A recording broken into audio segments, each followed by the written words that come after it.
بسم اللہ الرحمن الرحیم الصلاة والسلام علیک یا سیدی یا رسول اللہ وعلی آلک و اصحابک یا سیدی یا خاتم النبیین۔ معلوم ہوا ہے کہ پچھلے دنوں دیوبندیوں نے ہزارے میں حویلیاں کے مقام پر اپنے خصم مادر مروان بن حکم کا عرس منایا ہے۔ یہ عرس منانا ان کا حق بھی بنتا ہے۔ اس کی وجہ یہ ہے کہ جو جس سے محبت کرتا ہے وہ اس کا چرچا کرتا ہے، لیکن یہ بات یاد رکھو،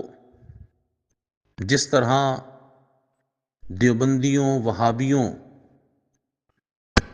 کے اکابرین کو خنجر رضا نے ایسے وار کیے ہیں کہ آج تک وہ جہنم کے نچلے درجے میں اسفل سافلین میں خاک چاٹ رہے ہیں، آگ چاٹ رہے ہیں، انشاءاللہ رسول اللہ صلی اللہ علیہ وآلہ وسلم کے غلام، صحابہ و اہل بیت اطہار امہات المومنین کے غلام تمہیں ایسے ہی واروں سے جہنم کی آگ چٹاتے رہیں گے۔ مروان وہ ملعون ہے کہ جس کی پیدائش پر نبی اکرم نور مجسم صلی اللہ علیہ وآلہ وسلم نے فرمایا کہ گرگٹ کے گھر گرگٹ کا بچہ پیدا ہوا۔ یعنی یہ اتنا خطرناک اسلام کی تاریخ میں آدمی گزرا ہے جس نے صحابہ کرام رضوان اللہ تعالی علیہ مجمعین اور بالخصوص اہل بیت نبوت حسنین کریمین امہات المومنین کو ستایا۔ اس نے نبی اکرم صلی اللہ تعالی علیہ وآلہ وسلم کی ذریت اقدس کو تکلیف دی ہے۔ آج اس کا عرس دیوبندی کر رہے ہیں، اور یہ بات یاد رکھو کہ جس طرح مروان نے اہل بیت اطہار کو دکھ دیا، تم بھی اہل بیت اطہار اور صحابہ کرام کو دکھ دے رہے ہو، ان کو ستا رہے ہو، تو وہ ساری لعنتیں جو مروان پر اللہ رسول کی طرف سے پڑی ہیں، وہ ساری کی ساری لعنتیں تم پر بھی پڑ گئی ہیں۔ اور یہ بات تو ہمارے اکابرین بزرگوں نے ہمیں سمجھا دی ہے کہ تم شیطان کے سینگ ہو اور بدترین فتنہ ہو، اور ہمارے بڑے ہمیں روکتے آئے کہ ان وہابیوں دیوبندیوں سے ہرگز سلو نہ کرنا، کبھی ان سے ہاتھ مت ملانا، کبھی ان سے رشتہ داریاں مت کرنا، کبھی ان کے جنازوں میں مت جانا،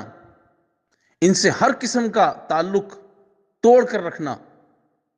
اسی لیے سمجھاتے آئے کہ آج یہ مروان کو امیر المومنین کہہ رہے ہیں، یزید کو امیر المومنین کہہ رہے ہیں، تو دیکھیں احباب اہل سنت، ام المومنین سید عائشہ صدیقہ طیبہ طاہرہ بنت صدیق رضی اللہ تعالی عنہما، ان کے خلاف بکواس کرنے والا، ان کو دکھ دینے والا، جس طرح مروان نے دکھ دیا، ایسے ہی دیوبندیوں نے جنید جمشید تیار کیا تھا، لیکن انجام آپ نے دیکھا،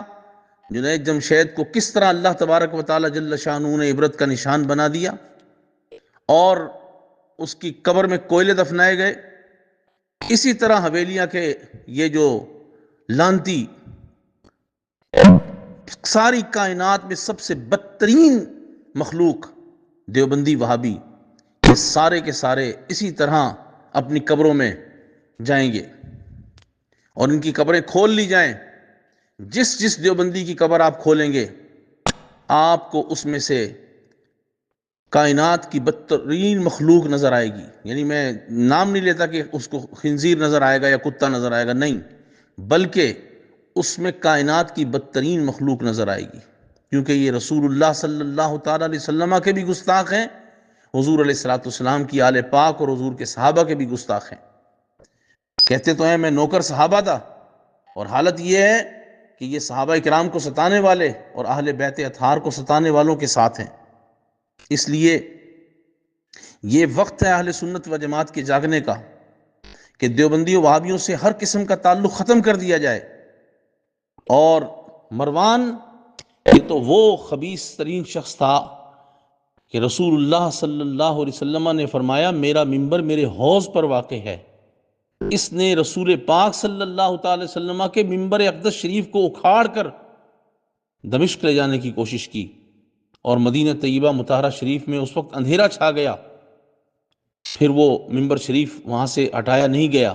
لیکن اس کی یہ خواہش تھی کہ میں یہ کام بھی کر دوں،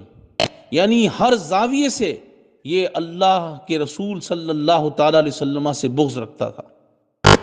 تو آج یہ پاکستان میں وقت آ گیا کہ پاکستان کی سرزمین پر ایسے لعین آدمی کا عرس دیوبندی منا رہے ہیں، تو اہل سنت و جماعت کو چاہیے کہ ہر سطح پر دیوبندیوں وہابیوں سے بائیکاٹ کریں، چاہے وہ سیاسی معاملہ ہو، چاہے وہ مذہبی معاملہ ہو، ہر اعتبار سے ان سے دور رہیں، ورنہ کہیں ایسا نہ ہو کہ مروان سے محبت کرنے والوں کے ساتھ آپ ہاتھ ملا کر پھنس جائیں، اللہ رسول کی بارگاہ سے کہیں ناراضگی نہ ہو جائے۔ اللہ تبارک و تعالی ہمارے ایمان کو سلامت رکھے اور ہم سب کو ایسے گستاخوں سے محفوظ فرمائے۔ مومن کی غیرت تو یہ ہے، سیدہ عائشہ صدیقہ رضی اللہ تعالیٰ عنہ کو جنہوں نے دکھ دیا، جنہوں نے آپ پر معاذ اللہ الزام تراشی کی تھی، کہ تو سیدنا سعد ابن معاذ رضی اللہ تعالیٰ عنہ تو تلوار نکال کر عبداللہ ابن ابی کو قتل کرنا چاہتے تھے۔ تو آپ اندازہ لگائیں کہ مومن کی غیرت تو امہات المومنین کے بارے میں یہ ہونی چاہیے۔ تو لہٰذا جو مومن ہے اس کو چاہیے کہ وہ دیوبندیوں وہابیوں کا مکمل طور پر بائیکاٹ کر دیں، ان سے شدید اشد ترین نفرت ہمیشہ رکھیں، اور اپنے بچوں کو بھی سکھائیں کہ یہ رسول اللہ کے بھی گستاخ ہیں، یہ صحابہ اور اہل بیت کے بھی گستاخ ہیں۔ اللہ تعالی ہم سب کے ایمان کی حفاظت فرمائے۔